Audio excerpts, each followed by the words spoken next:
Coucou, j'espère que vous allez bien. Alors si vous regardez cette vidéo, vous êtes sûrement à la plage, en train de siroter un petit cocktail ou alors sur une terrasse de café, en train de boire un Coca Zéro peut-être, j'adore le Coca Zéro.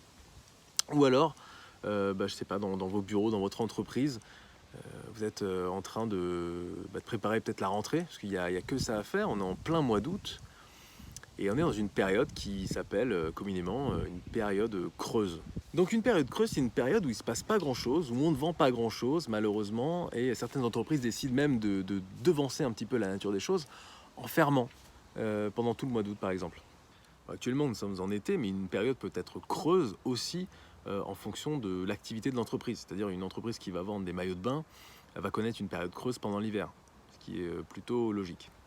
Du coup, aujourd'hui, on va répondre à une question, enfin en tout cas moi tout seul, parce que vous ne pouvez pas trop derrière votre écran. Est-ce qu'il est possible de vendre pendant des périodes creuses, en tout cas de bien vendre pendant les périodes creuses, ou en tout cas même limiter la casse si jamais vraiment on n'a pas beaucoup d'espoir. Voilà. Donc c'est parti, premier point, trouver de quoi faire une promotion. Alors, vous allez me dire, oui, c'est facile, on fait une promotion, donc les gens achètent. Oui, mais non, c'est pas aussi simple que ça. En fait, si vous faites une promotion, si vous faites une promotion qui n'a pas forcément de rapport avec votre produit, c'est-à-dire par exemple vous lâchez un tout bête moins 30% pour l'été, vous allez avoir des personnes qui vont arriver chez vous et qui vont acheter votre produit parce qu'il y a une promotion, pas parce qu'ils aiment directement votre produit. Donc ce qu'il faut, c'est trouver une promotion qui a directement un rapport avec votre produit ou un rapport avec la période que vous vivez, et pas simplement été. Été, ce n'est pas une raison valable pour vendre un produit en été. Je vais vous donner un exemple tout à l'heure. Donc, ce qui nous amène au point 2, justifier vos promotions. Alors, imaginez que vous vendez du poisson et que vous avez envie de faire 20% pour pallier à cette période creuse. Ne dites pas je vous fais simplement 20%. Dites simplement écoutez, aujourd'hui je suis allé pêcher et c'est vrai que j'ai récupéré pas mal de poissons, plus que la moyenne quotidienne. Du coup, pour ne pas les jeter ce soir, parce que je suis obligé de jeter tous mes poissons le soir, les poissons restants en tout cas, je décide de faire 20% pour que vous les preniez avec vous et que vous fassiez, je sais pas moi, une bouillabaisse avec par exemple, ou quelque chose comme ça. En tout cas, pas les gâcher. Ça, c'est une raison valable, donc vous justifiez réellement votre promotion. Alors, si vous voulez que les personnes que vous avez dans votre audience se ruent sur vos produits dans un temps donc limité, c'est-à-dire une période creuse, limitez la promotion dans le temps ou alors limitez la promotion dans la quantité. C'est-à-dire, si je sais pas, vous avez commandé, vous faites des chaussures et vous avez 10 paires d'embauchoirs à offrir, eh bien, vous présentez votre offre promotionnelle comme pour une paire de chaussures achetées, j'ai 10 paires d'embauchoirs que je viens de recevoir dans un de mes ateliers. Du coup, j'aimerais les glisser dans vos colis si vous commandez dans cette période-là. Et attention, il n'y a que 10 paires d'embauchoirs, donc premier arrivé, premier servi. Ou alors, limite dans le temps, vous avez jusqu'à jeudi pour commander mes chaussures, puisqu'après mon atelier ferme et je serai un peu embêté puisque je ne pourrai que recommencer les commandes dès septembre. Du coup, c'est le dernier moment pour commander mes chaussures et je vous fais moins 20% évidemment pour vous remercier de vous dépêcher de commander mes fameuses chaussures. Alors, si vous voulez un exemple concret, on est passé il y a 2 ans avec Robin devant la boutique d'un ami qui vend des cheminées et des poêles. Et on était en plein été, c'était la canicule. Et je décide justement de rentrer dans la boutique pour saluer mon ami. Et je me souviens qu'il était un peu déprimé. Évidemment, il était déprimé parce qu'il ne vendait strictement rien pendant la période estivale. Donc on a décidé ensuite d'aller déjeuner avec Robin et puis on s'est un peu creusé la tête. Robin me dit ça m'embête un peu pour ton ami, j'aimerais bien l'aider. Et on s'est creusé, on s'est dit comment on pourrait l'aider à maximiser son chiffre d'affaires justement pendant cette période qui est creuse, parce que strictement personne n'achète une cheminée pendant ses vacances en août, hein. C'est un truc qui se voit très rarement. Du coup on est revenu le lendemain, mais on lui a dit écoute, est-ce que tu as une base mail, une base client?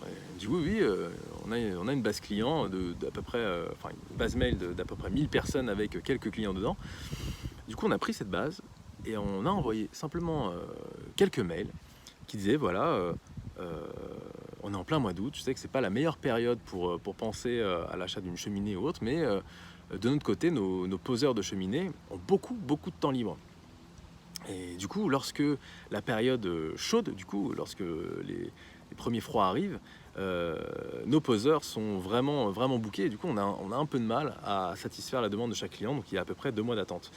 Là, en ce moment, on peut poser une cheminée en 2-3 jours, là où en période chaude, il y a 2 mois d'attente. Du coup, ce que je vous propose, c'est de vous faire une réduction de 20% sur la pose de cheminée, pour vous remercier justement de penser à l'achat d'une cheminée pendant vos vacances d'été.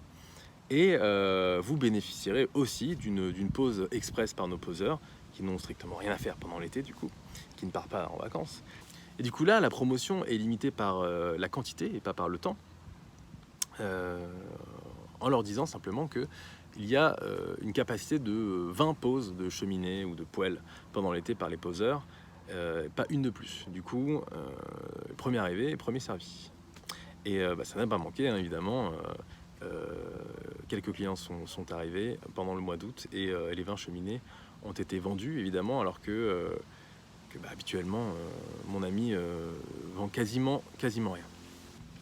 Chose très importante, on leur a demandé d'appeler un numéro et de donner un code promo, dire voilà, on vient après la lecture du mail, justement pour que ces personnes qui appellent soient plus engagées dans l'achat et qu'ils ne rendent pas directement visite dans la boutique et fassent un tour et se disent bon ok, en fait on va encore réfléchir. Non, là c'est vraiment le but, c'était vraiment de les engager un maximum. Donc le code, on va dire promotionnel qu'ils peuvent retrouver dans le mail sert vraiment à ça, à les engager un maximum. Voilà, donc pour résumer les 3 points essentiels, trouvez d'abord une promotion qui est directement en rapport avec votre produit. Là, pendant la période estivale, par exemple pour les cheminées, ça aurait bien pu être pas une réduction, mais alors peut-être offrir du bois supplémentaire parce que, je ne sais pas, il y a les transporteurs de bois qui ont du temps, par exemple, et pour l'achat d'une cheminée, on vous offre une année de bois, par exemple. Le deuxième point, c'est justifier votre promotion. C'est tout simplement, encore une fois, mes poseurs de cheminées ont le temps de poser des cheminées et n'ont rien à faire. Donc nous, ça nous rendrait aussi service. Donc on aimerait aussi vous remercier pour ça. Ou encore une fois, l'exemple du pêcheur et du poisson. Et le troisième point, en tout cas, limitez votre promotion soit dans le temps, soit en quantité. Donc vous avez jusqu'à telle date pour telle raison. Ou alors, vous avez jusqu'à tant de quantité, c'est-à-dire 20 poses de cheminée, par exemple. Si vous avez aimé cette vidéo et ces exemples, vous pouvez en retrouver plein d'autres dans le processus que nous avons monté avec Robin en 12 étapes qui permet justement de faire décoller les ventes d'un e-commerce, que vous soyez un expert des outils ou un expert du marketing ou alors même un débutant. Ce sera exactement pareil, on l'a justement créé pour les personnes qui n'y connaissent strictement rien. D'ailleurs, en ce moment, on vous offre en bonus les scripts que mon ami a utilisés pour vendre ses cheminées en pleine canicule. Hein. Mais pas que, hein, vous allez retrouver d'autres exemples avec d'autres scripts et on vous guide justement point par point sur comment envoyer ses mails et comment maximiser son chiffre d'affaires dans des périodes creuses. Et moi, je vous dis à bientôt.